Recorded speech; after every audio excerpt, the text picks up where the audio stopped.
Imaginez que vous rouliez confortablement assis dans l'une des dernières automobiles 100% bordelaise. Une motobloc rarissime de 1932, véritable rescapé, car aujourd'hui, on en compte à peine une quinzaine sur les 13 000 produites à Bordeaux. Passionné d'histoire et de mécanique, Clément Brouze a restauré avec fidélité ce témoin roulant du temps passé.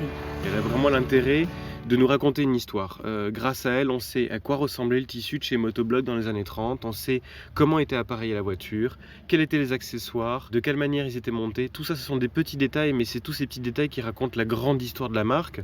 Et on a la chance de trouver cette voiture, il n'y en a qu'une, dans cet état-là, et qui aujourd'hui fonctionne aussi bien.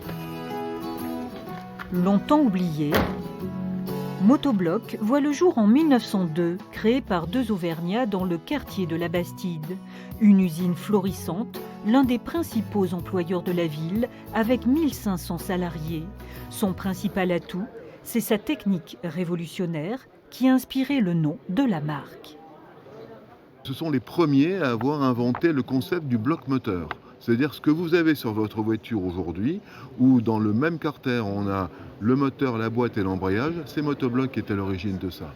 C'est 60 ans d'histoire à Bordeaux et en particulier tout l'atelier de jeunes apprentis et donc tous les chaudronniers, tous les tourneurs, tous les passementiers, tous les menuisiers, tous les ébénistes de Bordeaux sont passés à l'école de Motobloc.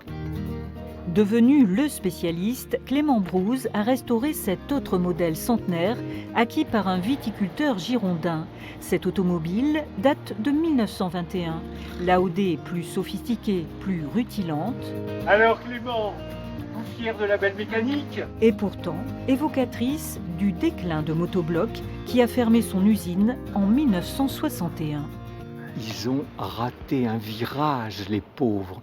Le grand virage de la fameuse chaîne de montage, mise en lumière par Henry Ford et puis si bien utilisée par son élève André Citroën. Motobloc est tout fier de travailler avec une main-d'œuvre haute couture qui fignole et qui sort en 1925 une voiture par jour, alors que le standard en face, Henry Ford, en sort 135 par jour. Toute une histoire qui a retenu l'attention du Club des mécènes girondins de la Fondation du patrimoine d'Aquitaine.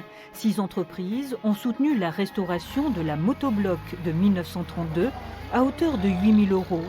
Et l'aventure ne fait que commencer, car tous ces passionnés rêvent à présent de célébrer dignement l'anniversaire de la marque. La Motobloc fêtera ses 120 ans en 2022.